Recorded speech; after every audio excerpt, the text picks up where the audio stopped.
about to listen to the Dr. Dahlia Show. Sassy, stimulating medical talk radio. Any medical advice Dr. Dahlia Wax gives on her show should not be substituted for an actual visit to your medical provider. And now, here's Dr. Dahlia.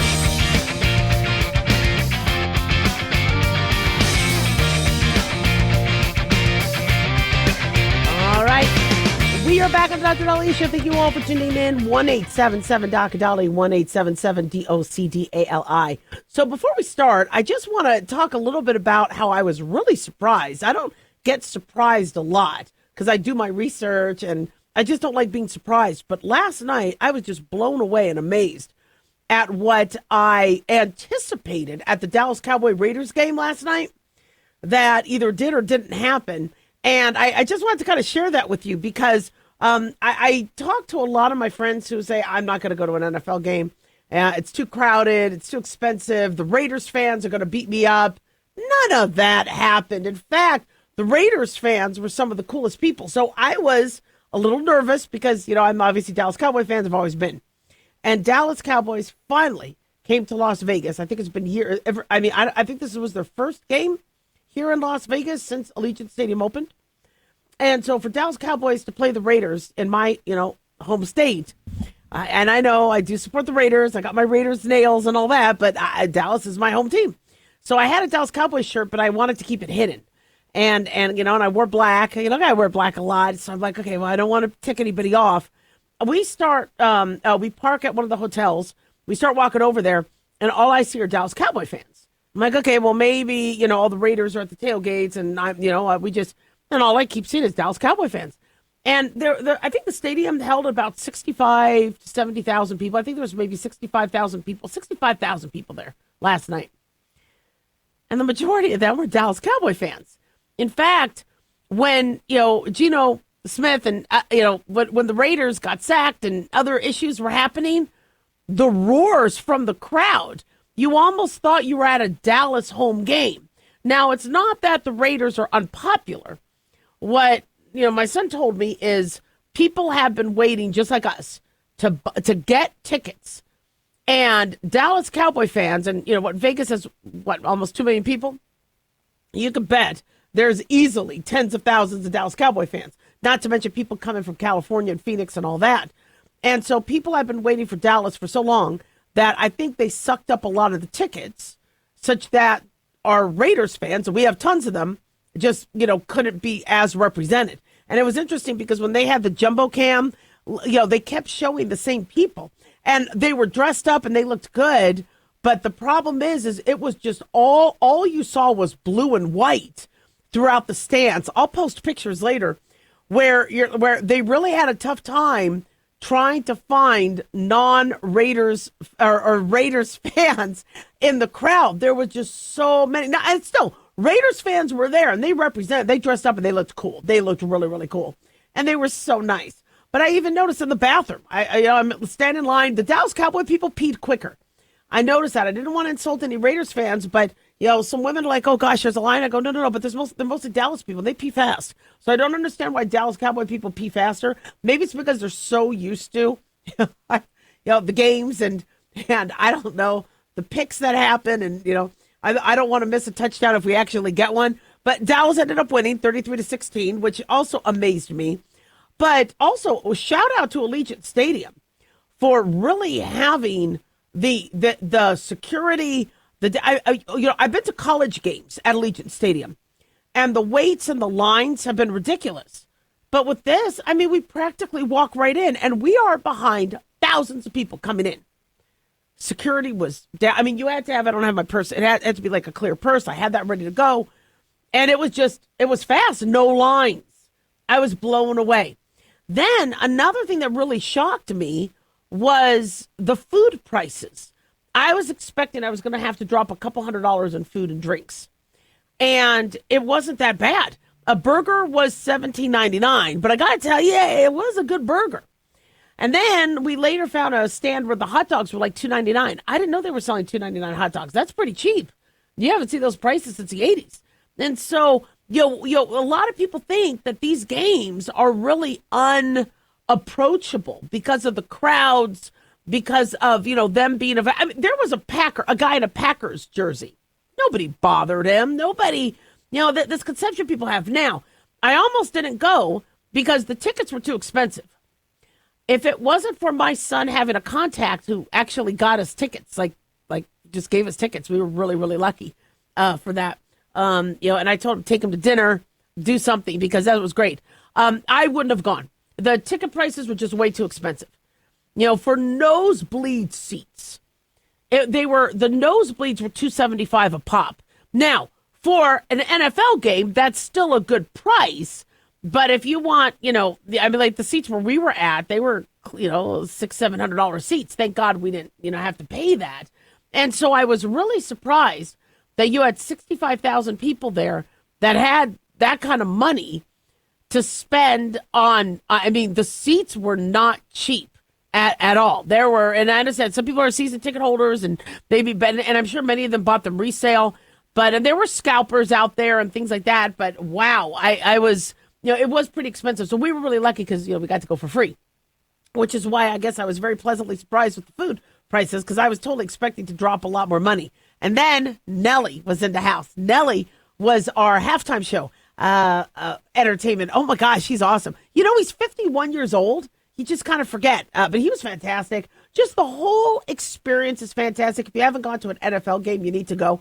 I was also kind of surprised because I always wanted to take my boys to an NFL game. That was something I wanted to do. And my younger son, he had a friend who had tickets, so he's already been to a couple. So I never got to be there for his first. And for my older boy, he's the one that got the ticket, so he took me. But at least I got to enjoy an NFL game with, my kid. But, I was just blown away at how, it was like I was at a Dallas home game. I mean, the screams, the people, because I was really, feeling like I had to just kind of sit quiet because I want to support my Raiders. I think it's really, really cool. And the Raiders do a lot for our city, and I want to support. It's really hard to be a fan of another team, and then now you have a new team that comes to your. I remember when Phoenix got the Cardinals, and a lot of people are like, well, what do we do? We're Raiders fans or Chargers fans. And I'm like, well, I guess we're going to have to be Cardinals fans. You have to. I mean, they're here, but I'm still loyal to my boys. So how about them boys? Really, really happy about that. 1-877 Doc Dolly. Don't go away.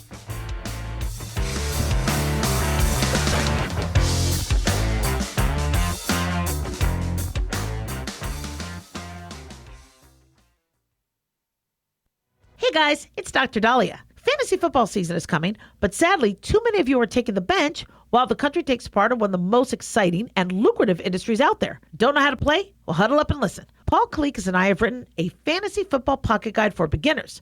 This book walks you through the basics and shows you how simple and lucrative joining or creating a fantasy football team can be. Read our fantasy football pocket guide for beginners found on Amazon or follow the links on X and Facebook. That's Fantasy Football Pocket Guides for Beginners. Don't be left out. At Hot Shot Secret, we share the science behind common diesel problems. For example, diesel fuel cetane levels. The cetane rating in diesel fuel is 42 to 45. Most diesel engines operate more efficiently with a cetane rating of 48 to 50. One treatment of Hot Shot Secret Diesel Extreme will raise your cetane 7 points, increase fuel economy, and improve cold starts. Hot Shot Secret Diesel Extreme is available nationwide at truck stops, fine farm and auto stores, and online at hotshotsecret.com. Hot Shot Secret, powered by science.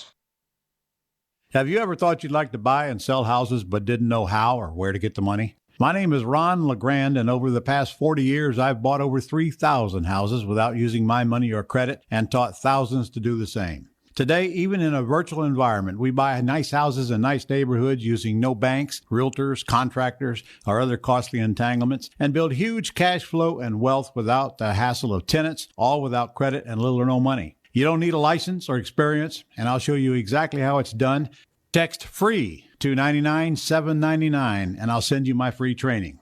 I promise you I'll change the way you think about real estate and open the door to a new lifestyle that doesn't involve risk or rehabs and can quickly replace your current income. Text FREE to 99799, and let me show you how to take your life back and build cash flow and wealth from your home. That's FREE to 99799. Again, FREE to 99799.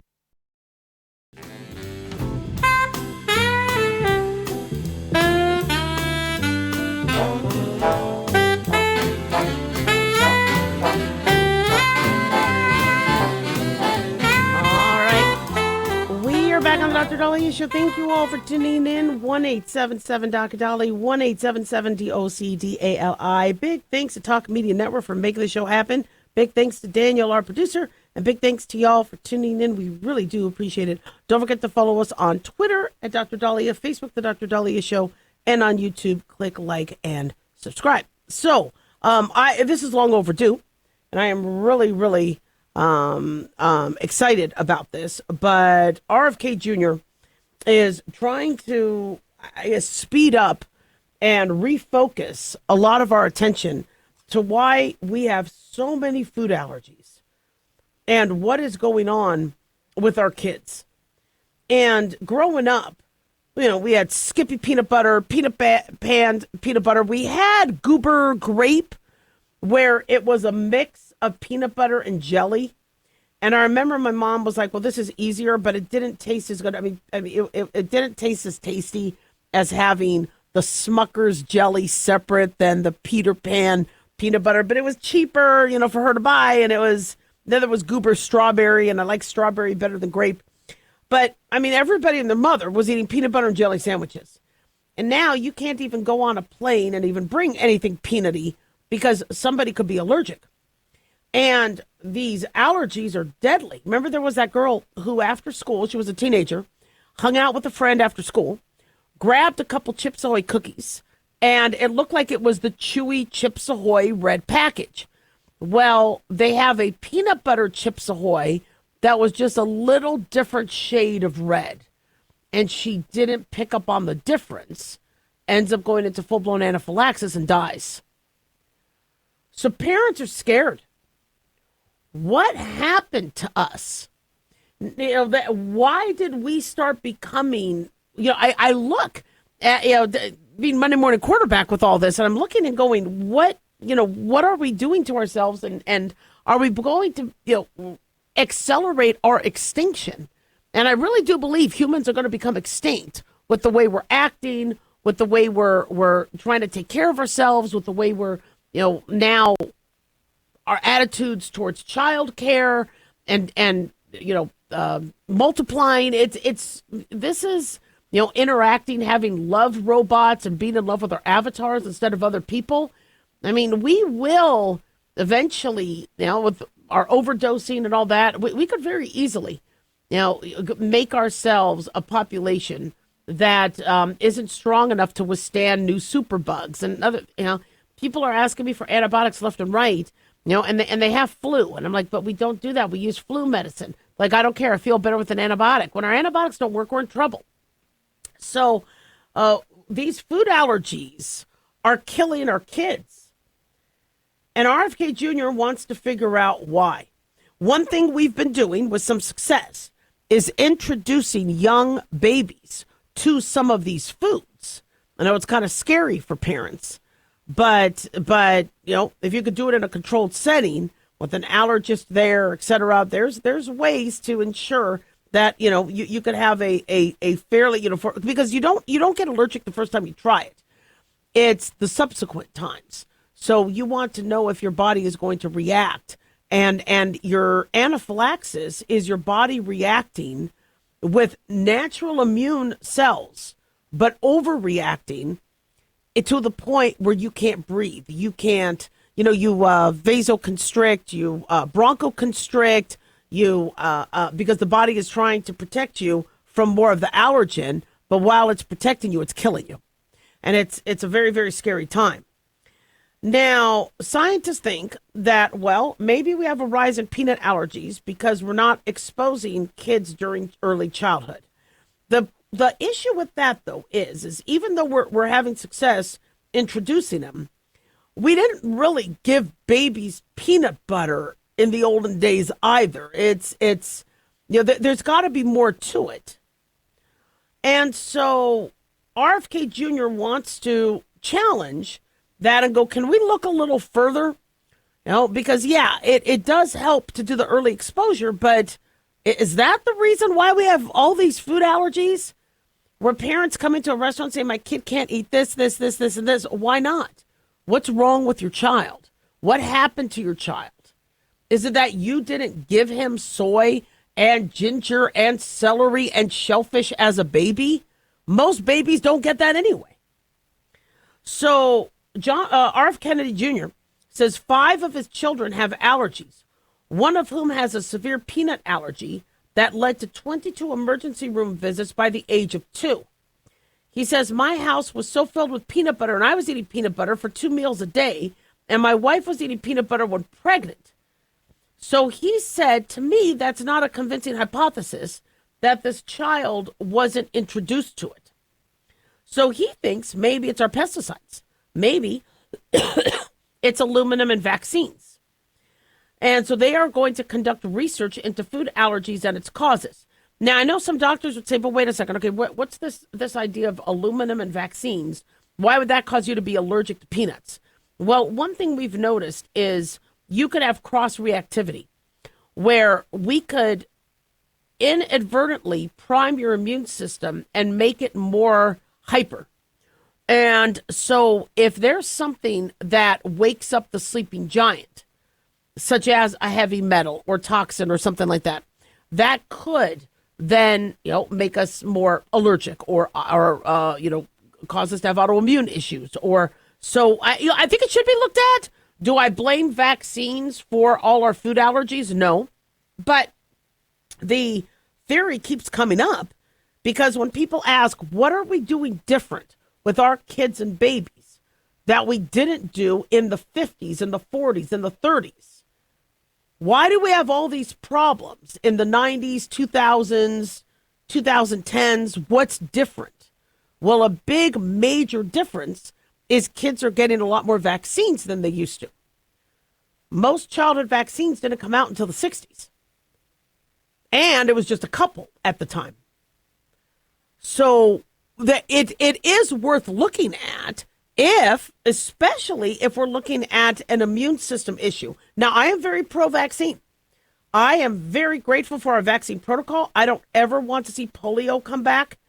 I want us to control measles. I want us to control tetanus. I mean, I had a family member die of tetanus. So I'm glad we have vaccines. But the truth of the matter is the number of vaccines kids get now is completely different than 50, 60 years ago. And if we're talking about an immune system reaction and an allergic reaction and an immune system priming, when are we really, really testing and priming our kids' immunity? Well, with these vaccines. So it is worth looking into. I know a lot of people are saying RFK Jr. is off his rocker, but no, I think it is something that should be looked into. He said those studies have never been done.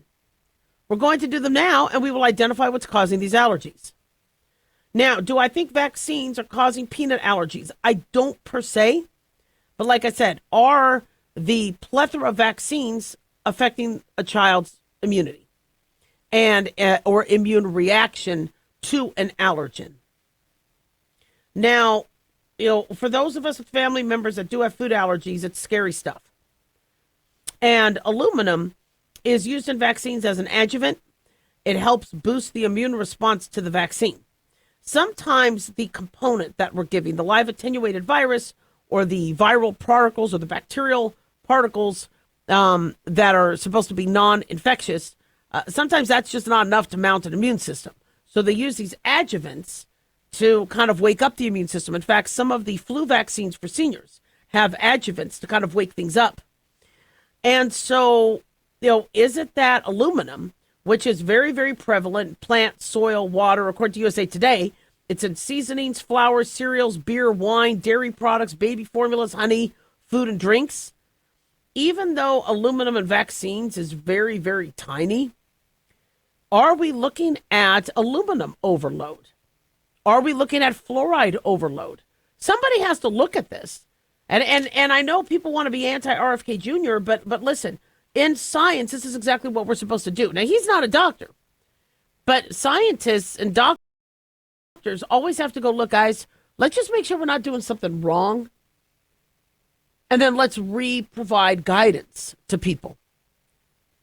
If there's been some studies showing acetaminophen can cause neurodevelopmental disorders in kids, and we've talked about that on the show, over the last few years, that there have been some studies. Let's talk to pregnant patients about it so they don't overuse Tylenol. And they could talk to their medical provider and keep an eye on things.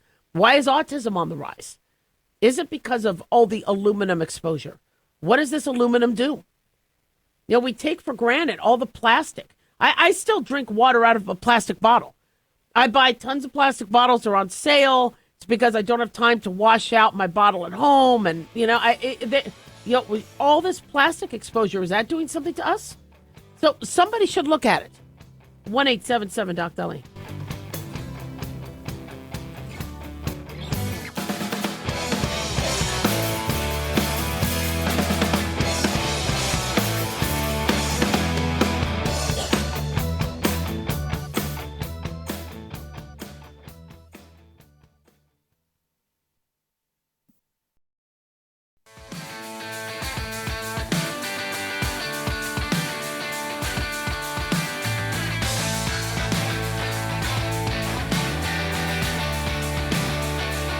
All right, guys, we are back on the Dr. Dahlia Show. 1-877-DOC-DOLLY, 1-877-DOC-DALI. So yesterday when I went to the Dallas Cowboy game, I packed an extra pair of underwear. And when security looked through it, they were clean.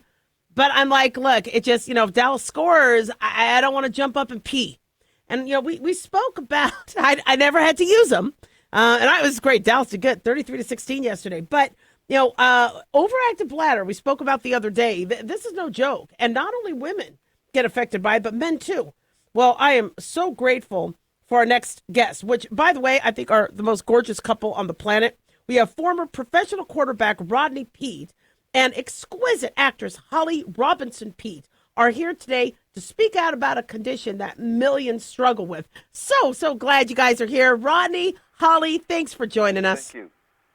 Thank you for having us. Thank you for having us. Thank you. Oh, my God, love you. Rodney, man, I've been a big fan for years, big fan of yours for years. And Holly, oh, my gosh, love your movies.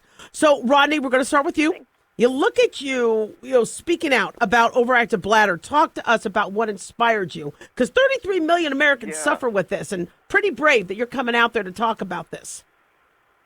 Yeah, absolutely. It's first of all, it's nothing to be ashamed of. Yeah. And it is completely natural. You just said it. 33 million Americans experience OAB symptoms, and it happens. Look, I'd be out with my friends, and we would take bets on who would go to the bathroom the most when we were out at dinner. And it was something that was talked about, joked about, but it's a serious matter. And you should see your doctor because there are treatments out there for you. And I got nudged by my beautiful wife here not too long ago to go see a doctor because my symptoms were getting worse. I was starting to plan things I did during the day around my OAB. And finally I did go see the doctor, and he recommended Jim Tessa for me, and now my symptoms have gotten better.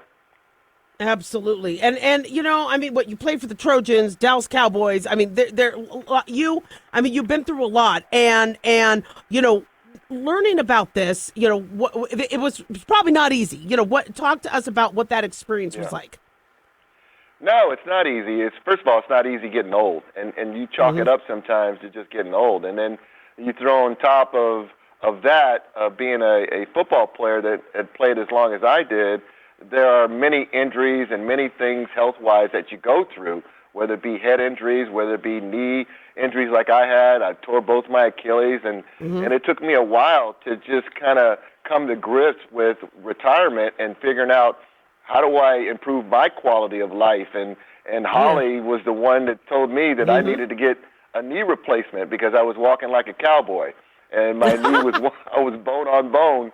And she's like, man, you got to get this fixed. They've got it down to a science. And I went and did that, and it changed my life. And similar, as I've gotten older, the frequency in which I was going to the bathroom was disrupting my everyday life. She again said, go to the doctor, go check it out.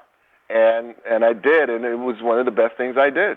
Amen. Holly, you've also been experienced OAB symptoms, so you were able to recognize it right away. Talk to us about that. Yeah, 4 years ago I was diagnosed with OAB. I went out with some girlfriends. We were talking about health and stuff, and I thought it was just menopause. I thought that was just the natural part of my life. This is where I'm going right now. But my girlfriend was like, no, what you getting up and the urgency, frequency, leakage episodes, that sounds like OAB, and I have that, so you should go talk to your doctor. I did. He recommended Gemtesa. It alleviated and made my symptoms a lot better. And so I was able to know what that was.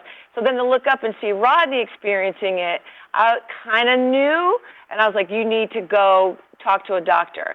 It's very important to have that conversation. Absolutely. I know you guys have another interview, and I am so grateful for the time you could share with us. Any other information you want to share with our listeners on this? For sure. Go to timetogo.com to learn more about OAB and treatment, and just really happy to be able to partner with Sumitomo Pharma America on this program with my hubby. And we'll also say that the Gemtesa has been great for us, but with any medicine, there are side effects: headache, UTI, nasal congestion, sore throat, or runny nose, diarrhea, nausea, and upper respiratory tract infection. But it has been done wonders for us so far. And look, it's nothing to be ashamed of. You mentioned it again. 33 million Americans experience it. Exactly. We have life to live. We can't let our bladders hold us back. So God bless both of you. Right. Can't wait to have you back on the show. Wish next time we had more time, but love you both so much. God bless. Thank you. See you soon. Take care. 1-877 Dolly, 1-877-DOCDALI. I love also that Rodney Pete brought up his knee. A good friend of mine is in his 50s, and we go up to a medical conference up in Lake Tahoe. And, I want to ski and I want to snowboard and do things, and he was like, my knee. And I got bad knees too. And I'm like, look, I'm not going to go without you. We'll just kind of do our own, we'll just hike around. And he was struggling. And then finally, he's like, all right, I think I'm ready to go skiing next time. And I'm like, why? He said, I got a knee replacement. And I'm like, but you're only in your 50s. I thought they told you you're too young to get that done. He's like, you know what? I said, to hell with it. I need a new knee. And now I could function more. And he goes, I didn't realize that I was putting off something and how much my activity was restricted because I was thinking I had to be older to get this done. And so, I'm at this point now where I could still do what I need to. I could still go to games, do stairs, do Disneyland. But if I feel like I'm now limiting myself, whether it's my bladder, whether it's my hips or joints, to hell with that. It's not that we don't want to grow old. Okay, we're going to get older, but we don't want to live old. We don't want to stop being youthful. And to me, being youthful is running around Disneyland. Being able to run up the stairs, being able to run after a kid or grandkid if I have to. Being able to bathe the dog. I mean, now I use a utility sink, so I lift the dog up so we don't do the bathtub anymore. But, I need to be able to do things. And if I feel like I can't do things and I need help, then I feel like I'm aging. I want to be able to do things myself, not to mention it's healthier. And every time my knee starts to hurt, I go out for a walk and then the knee doesn't hurt. So, we put things off, and I get it. There's a term in Yiddish, it's called mitchitting, where it was a term where if you go to the doctor too much and you get too much stuff done, it could make things worse. So if you mitch it, like if you, it's amazing how Yiddish, there's really not a lot of easy English, putts, things like that. There's really no direct English translation, but mitch it, like getting too much done, too many interventions, too much mitching it on you. That's not what we're doing. It's all about quality of life. And if you are noticing that your quality of life is less, where you can't feel like you have to go out, you have to feel, I was really nervous. It's really interesting. My bladder is pretty damn good unless I have a cough, and I've developed a cough. And then I notice, like if I'm sick, I notice it's a lot harder for me to hold my urine. And so I don't want to cough. And, come on, man. And I was really, really worried about going to the game last night, where I'm like, what if I get so excited I jump up? I was able to jump up. I was able to dance. They say Raiders, Allegiant Stadium's fun. And they didn't care if you were a Dallas Cowboy fan or Raiders fan. They said, get up and dance. So you're getting up and dancing and all that. I didn't pee once. I was so, so happy. But overactive bladders happen to men. They happen to women. I'm really, really grateful for the segment. It was provided by Sumitomo Pharma, and I really loved our guests. It's a shame we couldn't have them on longer. Hopefully we'll have them back. But, this is something that if you notice, God, I always have to go. I can't plan anything out. Disneyland is horrible because after every ride I have to go to the bathroom. There are things that can be done. There are medicines that can help your quality of life. Because we got decades ahead to still live. 1-877 Doc Dolly. Don't go away.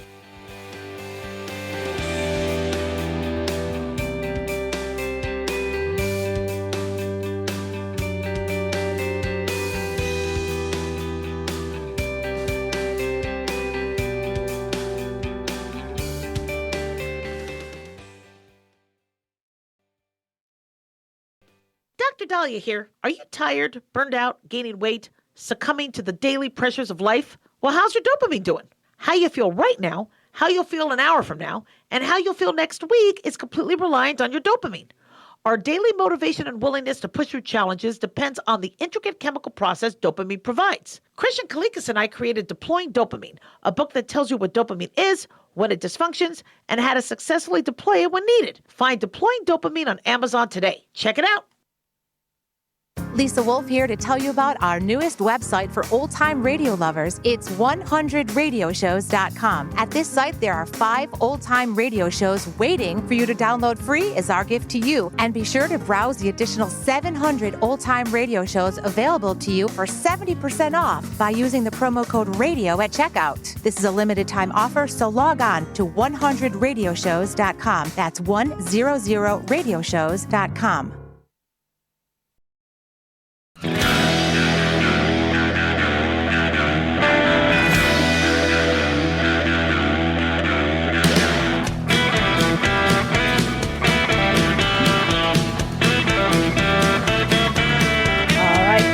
We are back on the Dr. Dolly Show, 1-877 Doc Dolly, 1-877 DOCDALI. So I almost fell out of my seat when I saw this story.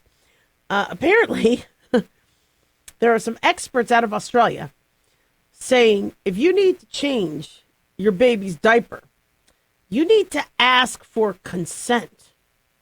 I'm not lying. If I did that, I had boys. They didn't care. See, my mom told me when I was little, I would wail at the first drop. I did not want to be in a wet diaper. I was complaining, and I wouldn't stop wailing until she fixed my diaper. With my boys, they would go all day if they could. And I'm like, what am I smelling? What is going on? And if I asked them for consent, they'd be like, no, I like it. It's squishy. I feel like I'm in the mud. I'd be like, get your tissue over here and let me clean. But apparently, people don't like how we've been parenting. And we are supposed to be walking our kids through the process, making sure they help. I mean, if a child can help, they're ready to go on the potty. That's how I look at it. So I'm not lying. This comes from, I believe, the New York Post. And they say that early childhood developmental researchers in Australia say you don't need to rip off a baby's diaper. They encourage moms and dads to request an infant's consent before changing their diaper. According to Deakin University researchers, they say at the start of the nappy change, ensure your child knows what's happening. Get down to their level and say you need a nappy change, and then pause so they could take it in. Now, okay, my kids, all I had to say, I got to change a diaper. And they got into position, they were ready, and then they would like kick the legs and they'd giggle. And then what they really loved to do is as soon as I got the diaper off, they would run around naked. They just loved running around the house naked. I'm like, get your naked tushy over here so I can put the diaper on. This is ridiculous. See, because me, I don't have a lot of time. So a diaper change, every part of my day is booked. I'm doing something.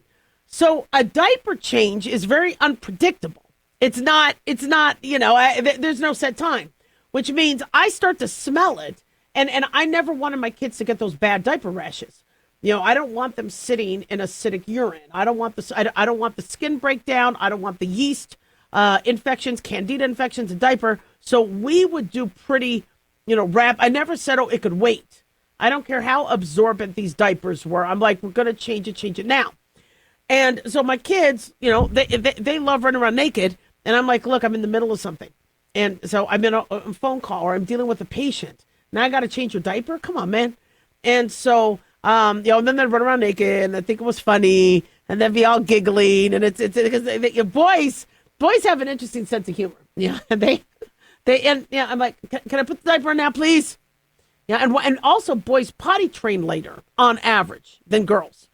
So, I think they were both potty trained by the time they were 2, but they were, able to run around and do shenanigans, and I think they do it just because it's mommy time, and I wasn't yelling and mad. They just loved the idea that they got me to chase them, because again, I was very, very busy. I was very distracted. They were at work with me, and so now mommy's running around, yelling at me, play yelling, and then tickling and all the other stuff. So, I'd get the diaper on them, but if I actually had to stop and say, look, can I change your diaper? They would say no.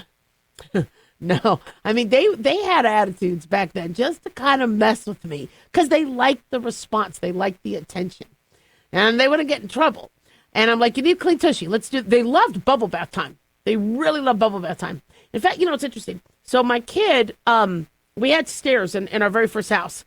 And I always made songs for things.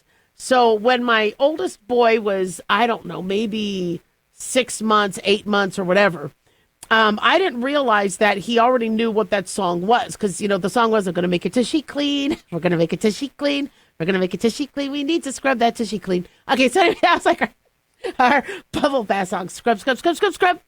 Clean that stinky tushy. Anyway, so one time, and the bathroom was upstairs for me to do his bubble bath. So one time I start singing it because I tell my husband, okay, I'm going to go bathe Stone. And then I guess I got distracted. There was either a phone call or the answering service called about a patient or something.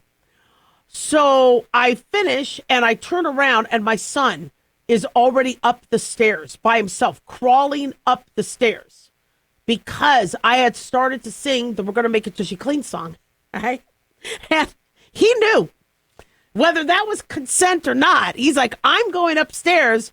And I race upstairs. So my husband must have opened the gate because he thought I was going to bring the baby up. But then my husband left the room because I said I'm going to go bathe my son. And then I went to do something. And my son is already halfway up, already almost at the top of the stairs, crawling up the stairs because he wants his tushy clean. So I run upstairs. Everything was fine. Thank God he didn't fall down the stairs. But, you're a first-time parent. I was like, I cannot be singing the Scrub Tushy song. Because, he's already, they already link the two. So, I guess what researchers want is they want us to train our kids to not think it's normal to have their diaper ripped off. They don't want parents ripping off clothes. All right. And it sounds like a tear. The little Pampers has the Velcro thing or it's you rip.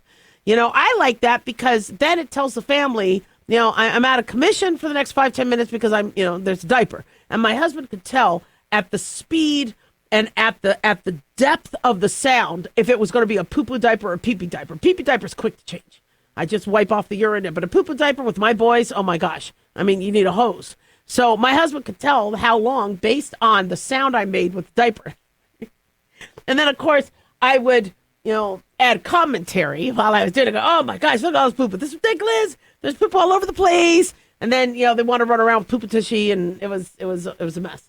I'm glad those days are over until the grandkids come. Then, I'll be like, oh, I'm going to make the tushy clean. So anyway, they want us parents to get kids into the habit of if somebody's going to touch you, they offer consent. Well, I was just at a football game. Everybody's patting each other on the butt and hiking and I mean, tackling each other. I didn't see consent there. I mean, I get it. We don't want our daughters and sons to be assaulted. We want people to be in the habit of, look, I'd like to kiss you. Can I kiss you? Can I touch your boobie? Can I whatever? Although, there's no safety nets for somebody to say, "Oh, I never said yes." You're like, well, "Yeah, you did. I should have videotaped it." And so, consent is important in the dating world. But with our kids, they're even suggesting that you ask the child to help lift their butt. Or they say, then you can say to the child, "Do you want to walk or crawl with me to the changing table? Or would you like me to carry you?"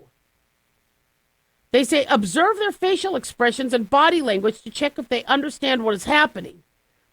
They say this can be a time to help children learn about consent and how their bodies work. I'm telling you right now, these kids know. Okay, they know when they did poo-poo and pee-pee. They know. They know you have to clean them. I don't think we have to have a whole dissertation with them. I mean, I think there's a lot of things we do need to talk to our kids about, in terms about faith and in terms about, life and death and how to protect yourself. And I think that's important. But, something like this, you guys are pushing it too far. You're really pushing it too far. These kids understand what a diaper change is. And they understand that, urine and excrement on your body is not sustainable, that you need to be in something clean. They pick up on that. Okay, do you really have to ask for consent? Do they have to help?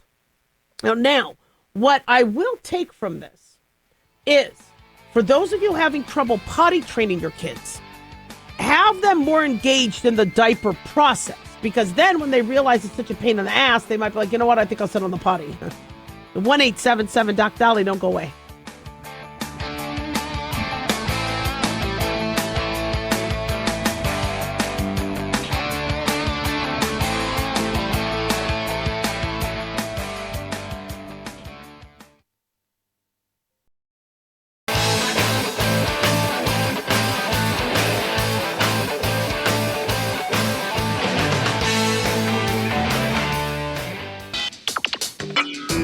You are about to listen to the Dr. Dahlia Show. Sassy, stimulating medical talk radio.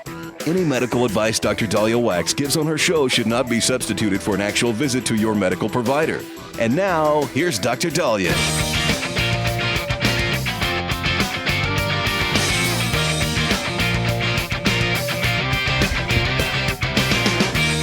We are back on the Dr. Dolly Show. Thank you all for tuning in.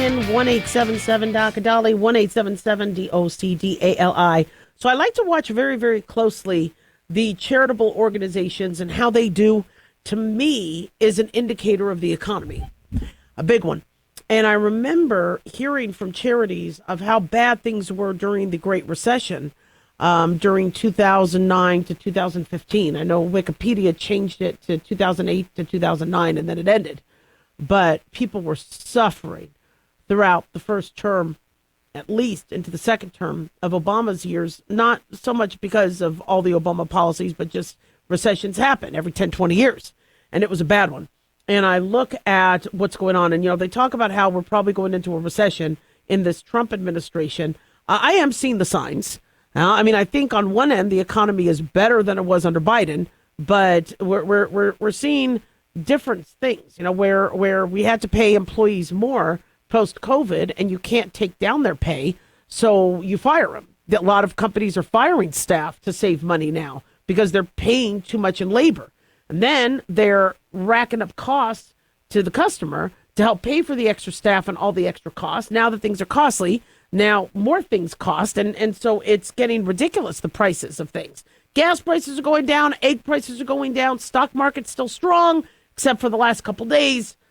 But this worries me a little bit. So Goodwill is closing a lot of stores from Boston to Boise, we're being told by the Daily Overview. And they are closing at least 15 retail sites because they've had a 40% drop in donor participation since 2023. Plus, it's getting more costly to operate.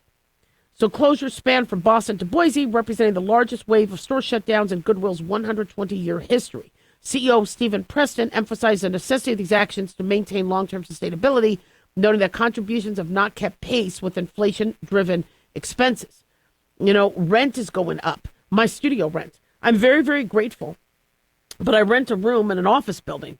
and the rent total is going up. Power's going up. Water's going up. And it's I mean, prices go up. And then, it's the same thing with medicine. Office space for medicine, you can't charge more. Insurance will only pay you whatever the hell they want to pay you. And so you can't make that money up. So a lot of people are closing down, and you're going to see a lot of business closures this January because of leases being up. Many people's leases end at the end of December, and then they have to make a decision. And so many of them say, look, we can't pay the rent increase. So these in Boston, Massachusetts, the Goodwill store at 100 Summer Street, which managed 500,000 pounds of donations annually, is closing its doors. In Boise, Idaho, they had a 35% drop in foot traffic in the last year. Why such a decline in donor participation? Goodwill has seen a 40% drop in donations, with total contributions falling from 2.1 billion pounds in 2022 to 1.26 billion pounds in 2023. Now, I'm also to blame for this because I was thinking, when was the last time I went to Goodwill? Well, it was probably a few years ago. Now, why? Well, I haven't been buying new clothes. I did get a couple new shirts. I tried to because I'm on TV a lot and I really can't keep wearing the same clothes. I have to have a little bit of variety. So I always like to buy Christmas clothes and things like that. But my other clothes that I have been wearing, I continue to wear. And so one thing I've noticed is when I do get stuff ready for donations, they're not lightly worn. I have one of my favorite shirts I love to wear has a stain, and I can't get rid of that stain no matter what. Now I wear it around the house because it's comfortable. I mean, most of our stained clothes obviously are comfortable because we wear them out, but I can't donate that stuff. So if somebody said, Dahlia, give me some stuff to donate, I have nothing, I also don't buy things that I never wear. That's what I donated. It was a few years ago when there were a couple dresses and stuff that I thought I would fit into, that I bought online, and I just never took them back. So I was like, well, to hell with this. And they still had the tag on it. And so I like to donate things that still have the tag on it, so they're nice and new. But something stained and old and ripped, no, that doesn't suffice. And so I noticed for me, I'm not doing that. Not to mention, a lot of people are not making financial donations. One thing I do diligently is donate blood. I love donating blood, and it's free. Now, it doesn't take too much time. Donating platelets takes a little while longer, and they do need platelets. But, for those people that really want to help, that don't have a lot of money and they're worried about, their budget and all that, you could donate blood and that saves lives. Or if you can't donate blood because you don't medically qualify or you're too slim or something, then host a drive. Get people at work or in your neighborhood and then call Vitalent or American Red Cross or One Drive or whoever, community blood centers, whoever's in your town, and say, look, I have about 15 people that have signed up to donate blood. Can you come in with the truck? And, at a park or at a church or at a neighborhood facility, rec center, gym, and can you do a blood drive? And they handle it all. It doesn't cost you any money. And now you saved multiple lives, even if you aren't the one donating blood. So I like those, and I think a lot of people like those charities too. I think also, what I like about Goodwill is not only do they help people in need, but their Goodwill stores offer cheap alternatives with really cool stuff for people with financial hardship to be able to enjoy. And it's such a fantastic concept. Plus, not only are they relying on donations, but they have a store that they're operating out of. And I think that really, really allows there to be some revenue coming in to help them with sustainability, but still it's not enough. They say rising real estate costs have further exacerbated the financial challenges and their operational costs are going up. So, understand we need Goodwill to help, these individuals who rely on that. So, give them a hand, see what you can do to help, see what you can do to donate. 1-877-DOC-DOLLY. Don't go away.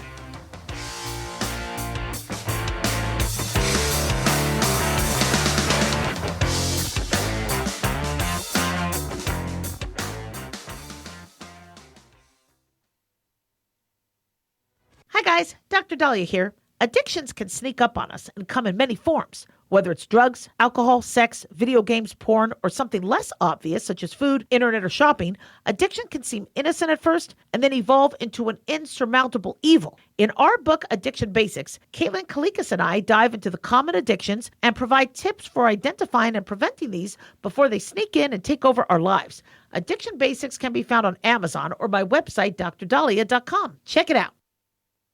Carl Amari here to tell you about our newest website for old-time radio lovers. It's 100radioshows.com. At this site, there are 5 old-time radio shows waiting for you to download free as our gift to you, and be sure to browse the additional 700 old-time radio shows available to you for 70% off by using the promo code RADIO at checkout. This is a limited-time offer, so log on to 100radioshows.com. That's 100radioshows.com. Let's face it, guys, we're living in times where the truth is becoming more suppressed and censorship is increasing at an alarming rate, especially on social media platforms. It's Clyde, and I want to tell you about a safe and secure digital playground we put together just for you. It's aftermath.media. You get access to thousands of Ground Zero archives and podcasts, along with our private social media groups with your basic membership starting at only $7 a month. Each subscription includes tech support, access to the RSS feeds, along with our own chat room and Telegram channel. In addition, the premium membership includes research study groups, webinars, a document and movie library, a live video stream of Ground Zero, a monthly Zoom chat with me, and other bonus content. Be sure to check out our yearly specials as well. Sign up today while you're thinking about it. Sign up at aftermath.media. Again, that's aftermath.media.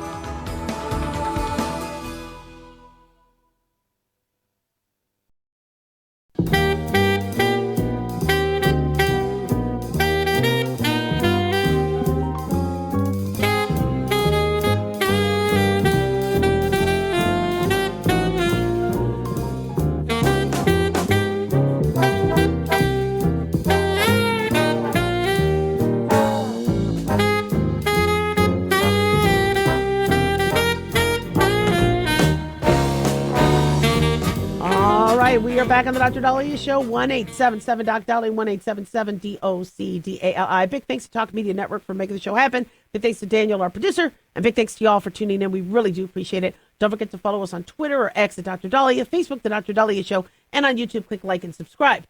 So it's interesting. One of my listeners asked me yesterday if Dallas was, because they had the opportunity to score at the end, and they decide to take knees, is that one of the little fishy things that is being investigated as sports betting and throwing games and trying to make the under and all this now drama we're seeing right now with the NBA and the MLB. And I remember I was talking about gambling yesterday. I will never tell you guys how to gamble, but I do want to, warn you guys of pitfalls. And so I think that is safe to do. Because the best way to win in gambling is to not play. Okay, the casino always, and the sports books, they always get the odds. They're always the ones that will benefit. So the best way to win is to not play. However, one thing that I watch for, I'm very, very careful with overs and unders and things like that. But when you have a team that's leading resoundingly, like Dallas yesterday, they don't want to hurt their players. They got bigger, badder games coming up.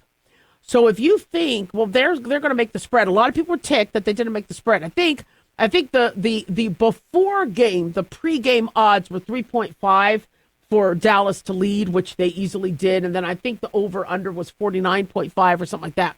So they were at 49, so they just need to score again. So a lot of people lost on the over last night, but I think they were in the end zone. And they decided to take knees. Well, it was at the end of the game. Why get hurt?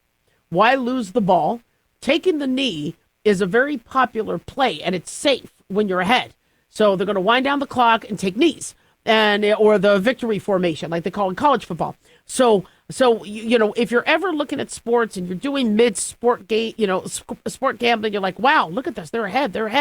They have one more quarter. They're going to make it. And I know people get upset if they could have bet and they didn't bet, and then the over hit, But if you ever have a team that is that much ahead, you have to look at what are the priorities of the coaches. And the priorities of the coaches is no more injuries. I think CeeDee Lamb got a little injured. Looked like he was, gingerly walking off after a play. We cannot afford the Dallas Cowboys. We cannot afford CeeDee Lamb being injured anymore. That hurt us. Ravens cannot have Lamar Jackson injured anymore. Yeah, so that's going to take precedence. And if a team is ahead, then it doesn't matter about the over-under. So, no, I don't think anything like that was fishy at all. I do not like to do the prop bets on individual players.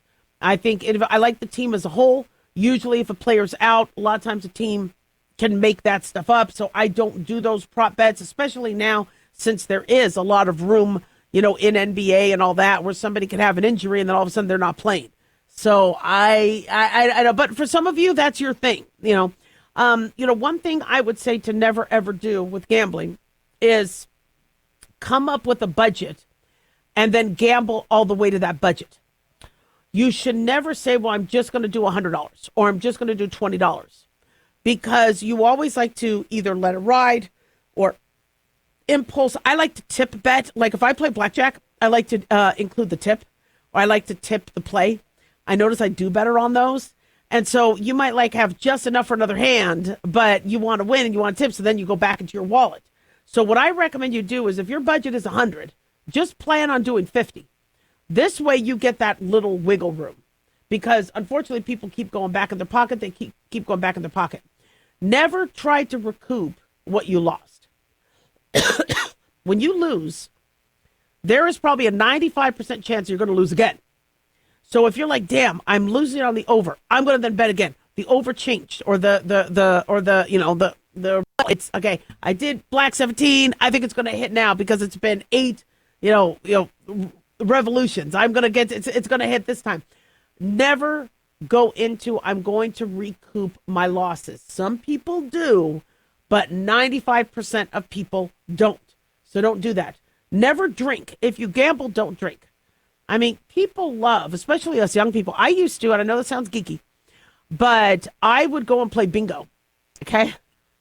And I don't like bingo, but I would, as a young, in fact, I think I was even under 21, because you got free drinks, right? In the bingo parlor, and it was cheap. So we wanted to get free drinks. So how do you get free drinks? Well, you go to the casino, but with the casino, you got to bet. And the cocktail waitresses only come around, once every multiple hands. So you order a drink, now you're out of money. You can't just sit there at the table waiting for your drink. So yeah, but with bingo, you're stuck there for an hour, so you could get your drink. So but they do that. People think that's the best deal in the world. Free alcohol at a casino, especially since well drinks are up to $12, $15, $20 now at these casinos. How do you get free drinks? One, it's not going to be the best alcohol, but two, it's going to make you less inhibited, and so you're going to make stupid decisions. And so there's a reason why you get free alcohol. So you gamble more. Don't drink. Never drink when you gamble. No. Also, be very careful about these apps and these cards that connect to your bank account. All right? If you're going to gamble, have a separate bank account that'll run out of money. And I know people go to the ATM and people will try to transfer money in. Don't do it. This is the money you have to play with, and that's it. Just because you won, you got to learn to walk away. Do not go, you know what, now I'm going to double it. I won, so now I'm going to win again. It's so euphoric, the dopamine. We talk about this in our dopamine book and our Addictions Basics book, how this dopamine rise you get when you win. Getting money for nothing is one of the most euphoric things. But again, you will lose it. There is more of a chance that you're going to lose than not. So sports betting, some of you have asked for tips in sports betting. Now, I am no expert in that, and I don't want to give you tips on what to do, okay, because this is not a gambling show, and I don't want you to gamble. But these are mistakes that people make with sports betting. And so one thing that they do is they try to bet on the over by doing simple math. So they go to the halftime score, and if the halftime score is 65 points in total. Let's say they're looking at a basketball game, And so they see that the over is 129. They're like, okay, I'll just double the halftime score. People play differently in every quarter. All right. Now, if you have two teams that are very close in their numbers, there is a higher chance you'll meet the over than if one is leading by 10, 20 points, depending on the sport. So, because again, the team that's already leading well, they might put in their second string. They might start to relax a little bit. And again, they want to protect themselves from injuries. Another thing that they do is they ride down the clock, which they should do. So if you're thinking that you're going to in the fourth quarter of an NBA game or the fourth quarter of a football game or the second half, end of the second half of a college basketball game, if you think you're going to have, a doubling, a math equation, that final quarter of that half is a lot of times very slow playing and the clock winds down. So you need to account for that. And so when you look at the sports betting, you're like, well, wait a second, none of them are less than the half. I'm not looking at a game where, they're at the 60, but I could do an over-under or yeah. One thing that I don't like to do is the bets where it's, a positive 1.5 or negative. What's the spread? The problem with the spread is it changes. You have injuries. If you don't understand the injuries of your players, then, it's very unpredictable. Now, most people would say all gambling stinks. They avoid it. But sports gambling has become probably one of the most popular. And the reason why is the house keeps changing its odds. And so when you used to bet on a sports game, they would use mathematicians and statisticians, and they would come up with some pretty damn close ways where they win. Some people win also, but the house always wins. And so their odds were, and sometimes they were wrong. They were wrong last night. Dallas only winning by 3.5 points. They were wrong. 33-16. So sometimes they're wrong and they miss the mark. But where people are now really intrigued by that is after every play, every pass, every drive, every fumble, the odds change. Now, this is an algorithm that they're using. This is computer. So you're trying to beat a computer. And I am finding that these computers, are one sometimes, wrong, but they still know how to protect the house.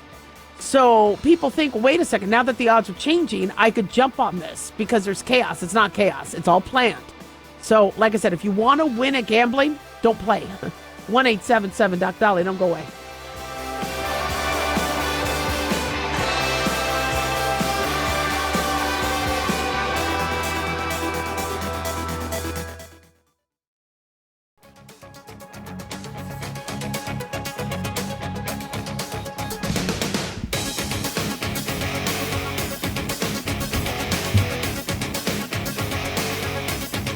I'm loving the music we got today. Wow. All right. 1-877-Doc-Dolly, 1-877-DOC-DALI. So, you notice my voice is not as high and pretty. It's a little bit scratchy and garbled. If you haven't gotten sick yet this season, it's coming.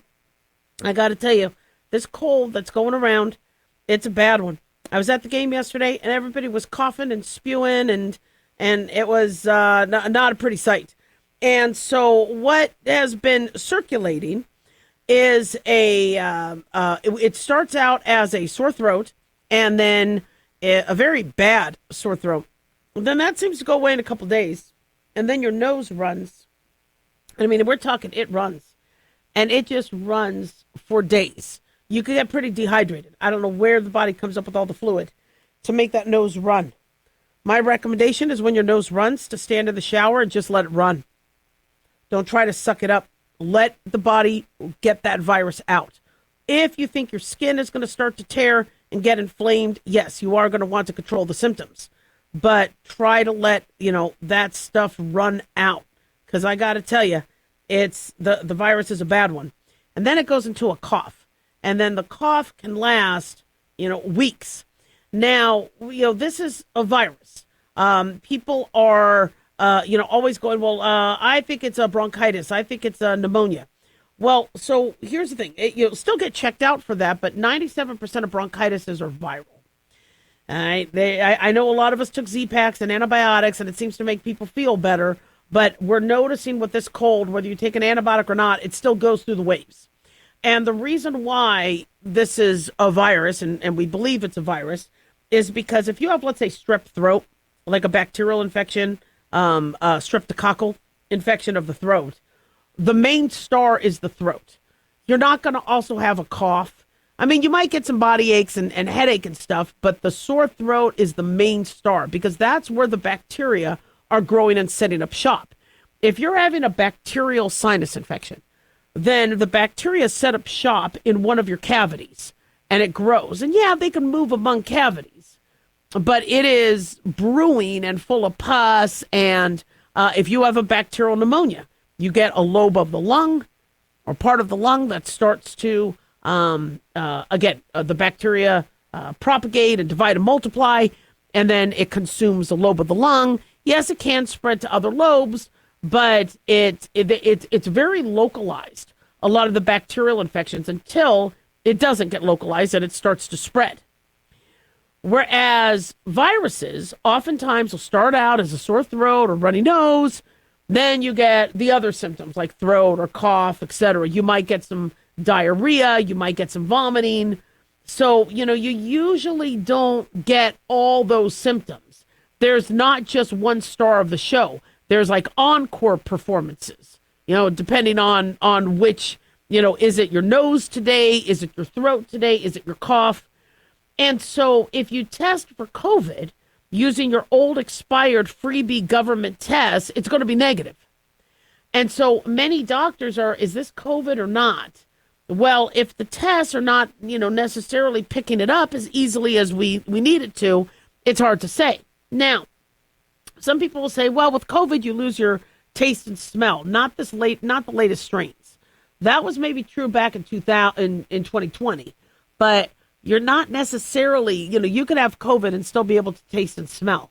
Also, oftentimes your taste and smell changes. I notice I'm wanting more spicy food because I notice I can't taste as well, but I haven't been able to taste as well since COVID per se, because I just think that still lingered. So that doesn't necessarily help you diagnose.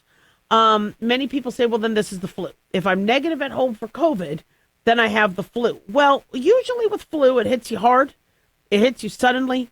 Most of the symptoms hit you right away. It doesn't wax and wane over a few days. Usually you are pretty down for the count on your day one. You can almost tell me the time of day, that your flu hit. And then you seem to be better 5 to 7 days, unless you start to develop a bacterial pneumonia. You could develop pneumonia, heart disease, stroke with flu. So even if you start out as the flu, we still like to screen you for bacterial infections. I don't necessarily see a lot of strep with flu, but for some people, if they are immunocompromised and they get exposed, sometimes that can happen. So, if you're negative for COVID, that doesn't necessarily mean you then have flu. All right. I would recommend getting tested. Now, for the family, I decided to get a flu COVID test on Amazon. A combo flu COVID test was $9.99. So I only bought one. So I want to know what's going on in the family. And so one person, whoever is sick, is going to take it. And now that's not something we recommend because everybody's different. Some people will get, one condition, some people will get another. But if you all feel like you have the same symptoms and you don't want to spend $40 in testing, there are at-home tests. However, I do recommend you go to your medical provider because the problem I'm having is there are some pretty serious complications, whether it's COVID, whether it's flu. And I know we're all in the habit now of, well, I'm just going to treat at home. Even with shingles, I want to make sure a doctor's watching you. Now, there's a lot of things we treat online now, but that you still need a follow-up. I mean, when there would be a wound issue, like that I had to sew somebody up, or there was an infection, I made them come back for free in 48 hours because I wanted to make sure it was healing. And I'm hearing that the average person, they just don't go to the doctor anymore. They just do everything online. And I'm a little nervous about that because there's a lot of complications that can happen, whether it's flu, COVID, you think you have a cold. I'm getting a lot of people are saying they go up the stairs and they have trouble breathing. Well, that's serious. That could be a sign of pneumonia. That could be a sign of a cardiac event. If you're having any change in breathing, you need to get yourself checked out. Now, many of you are very, very frustrated online because you want an antibiotic or a steroid. Some online doctors are giving you steroids for this cold. Some aren't. And people are frustrated because they're trying to get the right person. When are doctors giving steroids and when aren't they? So because of all the antibiotic overprescribing, doctors are getting nailed online with reviews because patients are ticked off. And so they want people to feel better and feel like they're getting something. Patients do not want to be told they have a virus, to take over-the-counter medications and, suck it up. They don't want to be told that. And that's kind of the advice that we're telling people to do. But people want something. And so what a doctor will do is say, look, I can't give you an antibiotic for a virus, but I'll give you a steroid. And patients are liking that, whether it's the placebo of it, whether they really feel like the steroids are helping their symptoms. They're all happy that they get a steroid. But some doctors are like, oh, hell no. Why am I giving... This guy has diabetes. This guy has high blood pressure. I don't know his kidney status. I don't know his renal status. This could be dangerous. So unfortunately, depending on the doctor and depending on your medical conditions, you may or may not get the steroid. And I'm going to tell you right now, when I gave steroids, I would do it in the ER. I would give you a shot. Because one thing that I noticed were the oral steroids took too long. When you are really filling up with fluid in your lungs and your head is pounding because of your sinus pressure, even though a steroid might help, the pills take at least 2 days to kick in. And so if I think a person really needs a steroid, one, I want to check their blood pressure, make sure they're not diabetic, make sure they don't have kidney or liver disease, make sure they're not pregnant, and then I give them a shot because the shot works quicker. It gets absorbed quicker. And so people get mad that they aren't getting a steroid pack because, and sometimes you'll get it. A lot of doctors prescribe those, but not everybody because there are some risks to it. If you take it wrong, that could induce a crisis, an adrenal crisis, because you're taking a lot of steroids. And then if you don't weed off, steroids are a pretty serious, heavy medication. And a big thing that people forget is you are fighting an infection. And so a lot of doctors do not want to suppress your immune system when you need your immune system to fight this infection off. And steroids suppress your immunity. Now, it helps with symptoms, but, we want you to fight this off. 1-877-DOC-DOLLY.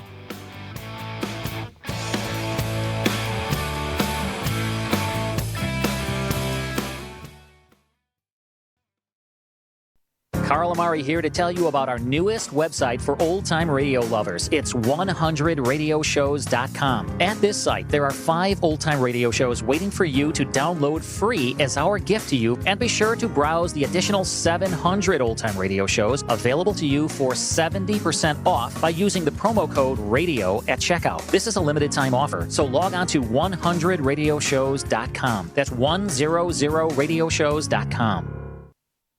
Have you ever thought you'd like to buy and sell houses but didn't know how or where to get the money? My name is Ron LeGrand, and over the past 40 years, I've bought over 3,000 houses without using my money or credit and taught thousands to do the same. Today, even in a virtual environment, we buy nice houses in nice neighborhoods using no banks, realtors, contractors, or other costly entanglements, and build huge cash flow and wealth without the hassle of tenants, all without credit and little or no money. You don't need a license or experience, and I'll show you exactly how it's done. Text FREE to 99799, and I'll send you my free training. I promise you I'll change the way you think about real estate and open the door to a new lifestyle that doesn't involve risk or rehabs and can quickly replace your current income. Text FREE to 99799, and let me show you how to take your life back and build cash flow and wealth from your home. That's FREE to 99799. Again, FREE to 99799. Hey guys, it's Dr. Dahlia. Fantasy football season is coming, but sadly, too many of you are taking the bench while the country takes part in one of the most exciting and lucrative industries out there. Don't know how to play? Well, huddle up and listen. Paul Kalikas and I have written a fantasy football pocket guide for beginners. This book walks you through the basics and shows you how simple and lucrative joining or creating a fantasy football team can be. Read our fantasy football pocket guide for beginners found on Amazon or follow the links on X and Facebook. That's Fantasy Football Pocket Guides for Beginners. Don't be left out.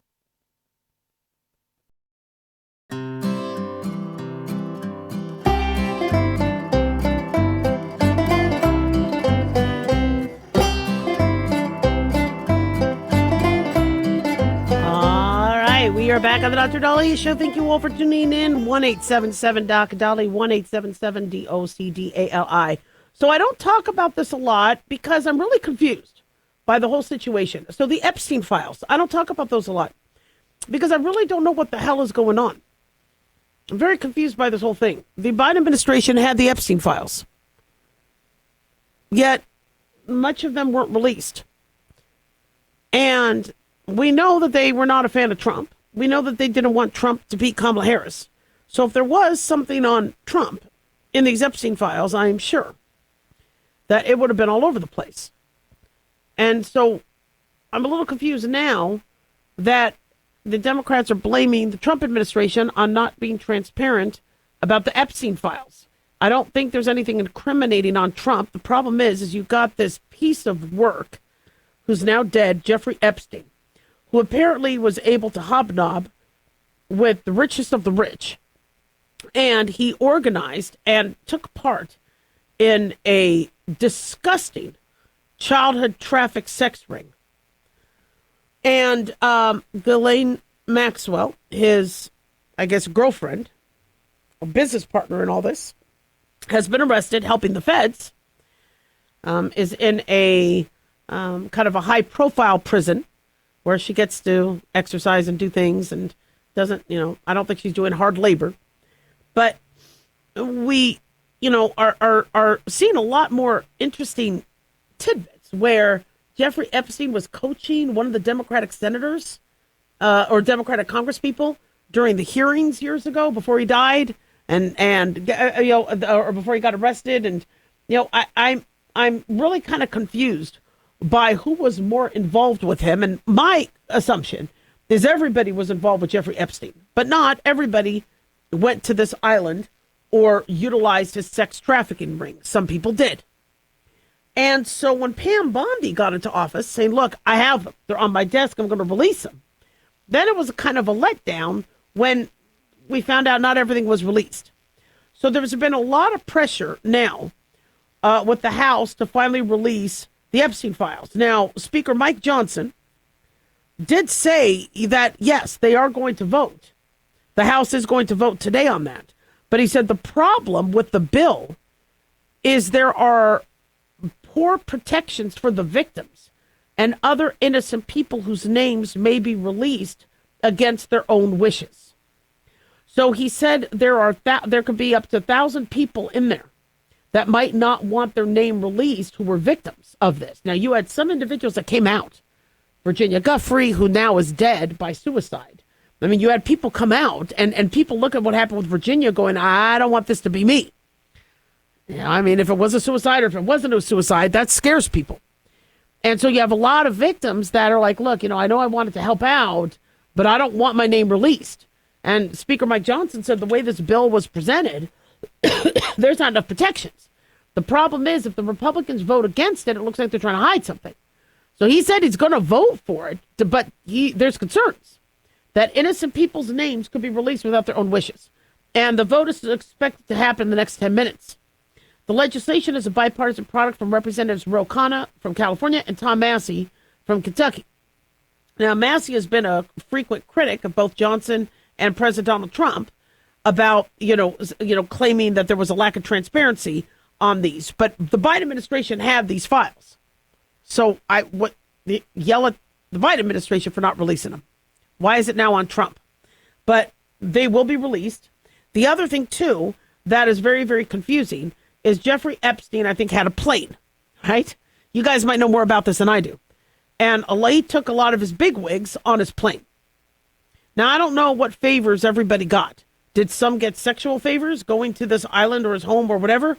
Or were some going to dinner and hanging out with, the rich guy, Jeffrey Epstein, who somehow knew to get involved and was able to work his way into all these socialite groups. So if somebody was on his plane, does that mean they were a sex offender? Did that mean they engaged in child rape? And so it's very confusing. And so when these files are released, there's going to be, Bill Clinton was associated with Jeffrey Epstein. Everybody sees, Donald Trump in pictures with them. Jeffrey Epstein was with everybody. And I don't know why. He, to me, makes me want to vomit when I look at him. But somehow, that's, and in these circles, everybody's nice to each other because they don't know who they need and they don't want to tick anybody off, and everybody tries to get along, make connections. It's interesting when I, talk to students about being successful. I go, look, you may not like everybody, but if you isolate yourself, you're not going to go anywhere. You need to be out there. You need to make connections. You need to have conversations. You don't have to be best buddies with them. But, when you make connections, it helps you in business. So that's what business people do. It's just, unfortunately, some of the people they have connections with end up being bad. You don't know that on the outset. But if you do, from what I understand, there were people who knew Jeffrey Epstein now was involved in this and still remained friends with him and wanted and still kept that contact. And I get it. Some people don't want to abandon their friends, but I mean, were you guys really that close? Is that really a loyalty thing or a stupidity thing? So I know that the Democrats have kind of turned this on the Republicans, saying that the Epstein files are all about a Republican cover up. But again, trust me, if there was anything in those Epstein files that would prevent Donald Trump from becoming president, it would have been all over the place and out there. And Virginia Giuffre, who had said Trump wasn't even there, I don't know why people keep bringing him up. Now, again, she's one of the main victims, but there's testimony that where they're trying to link Trump to her, and she even in her book said no. So, and here's my thing: it's not to defend Trump. It's we need to be aware that when this does get, and I do want them released. I agree that they should vote on it, but there's going to be a bunch of people's names, and then everybody's going to be starting to. There's going to be this big witch hunt, and okay, you went to dinner with Epstein, or Epstein was, I think, at the White House a few times with Clinton. Does that mean Bill Clinton went to that island? Or does it just mean he was friends with Jeffrey Epstein and Epstein came to the White House? So what is going to be implicated? And then what evidence is there? But we're not evidence-based right now in the media. In the media, we're going to jump on the story. We're going to do the sensationalized National Enquirer type thing. And then everybody will redact and say, my bad, after they get all the clicks and advertisers and viewers. And that's not cool. And so I do understand a hesitancy by both administrations to release something that could be haphazardly and inaccurately defined and viewed and reported on. But Speaker Mike Johnson had said his piece. He said, look, okay, this is not a good bill. There are not protections for people in this. But the Republicans can't look like they don't want to, if they, and that's what stinks about these bills. See, if I was Speaker Mike Johnson, I'd say, here's our bill. And our bill is, we want these released. We want the names protected. We want it's not going to happen. So I'm sure it's going to pass in the next 10 minutes or whenever they do the vote. And I am looking forward to that because I do want some clarity. But Mike, I'm really confused. Why is it taking so long? All these years, the Biden administration had this for years. What's taking so long? And my guess is what's taking so long is there's names that are going to be a part of this, where there's some emails saying, hey, buddy, dinner was fun last night. Well, what are they alluding to? Childhood rape or just going to dinner? And so I think there could be a lot of, it could be a mess. 1-877-Doc Dolly, don't go away.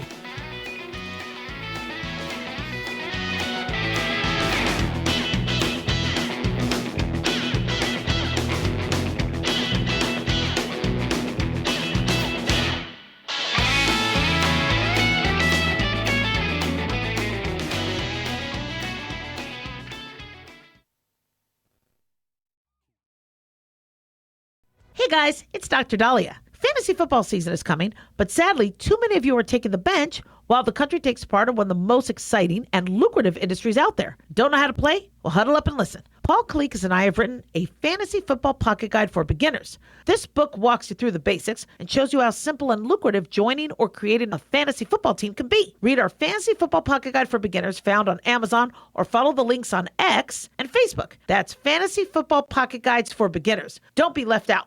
At Hot Shot Secret, we share the science behind common diesel problems. For example, Diesel fuel cetane levels. the cetane rating in diesel fuel is 42 to 45. Most diesel engines operate more efficiently with a cetane rating of 48 to 50. One treatment of Hot Shot Secret Diesel Extreme will raise your cetane 7 points, increase fuel economy, and improve cold starts. Hot Shot Secret Diesel Extreme is available nationwide at truck stops, fine farm and auto stores, and online at hotshotsecret.com. Hot Shot Secret, powered by science. Have you ever thought you'd like to buy and sell houses but didn't know how or where to get the money? My name is Ron LeGrand, and over the past 40 years, I've bought over 3,000 houses without using my money or credit and taught thousands to do the same. Today, even in a virtual environment, we buy nice houses in nice neighborhoods using no banks, realtors, contractors, or other costly entanglements, and build huge cash flow and wealth without the hassle of tenants, all without credit and little or no money. You don't need a license or experience, and I'll show you exactly how it's done. Text FREE to 99799, and I'll send you my free training. I promise you I'll change the way you think about real estate and open the door to a new lifestyle that doesn't involve risk or rehabs and can quickly replace your current income. Text FREE to 99799, and let me show you how to take your life back and build cash flow and wealth from your home. That's FREE to 99799. Again, FREE to 99799. Hey guys, it's Clyde. You know, we've had a lot of requests for Ground Zero merchandise, so we put together an online store with a big variety of high-quality items. I'm really excited to let you know about these things. We have a lot to offer you and your loved ones. In addition to our regular apparel, such as t-shirts, beanies, hoodies, and hats, we've expanded our product line with posters, flags, aprons, mugs, and a whole lot more. We also have Ground Zero collectibles along with a limited edition of items like a Clyde Lewis canvas portrait, a Ground Zero embroidered jacket that will certainly make for great gifts and for interesting conversations with family and friends. And we now offer publications such as Ron Patton's book about mind control, MK Zine, and back copies of the official magazine of Ground Zero while it was in print. Paranoia, the Conspiracy Reader, also coming in 2023, are updated and revised books that I've written. There's a secure and easy-to-use shopping cart for your purchases. So shop today at our official store by going to groundzeromerch.com. Again, that's groundzeromerch.com.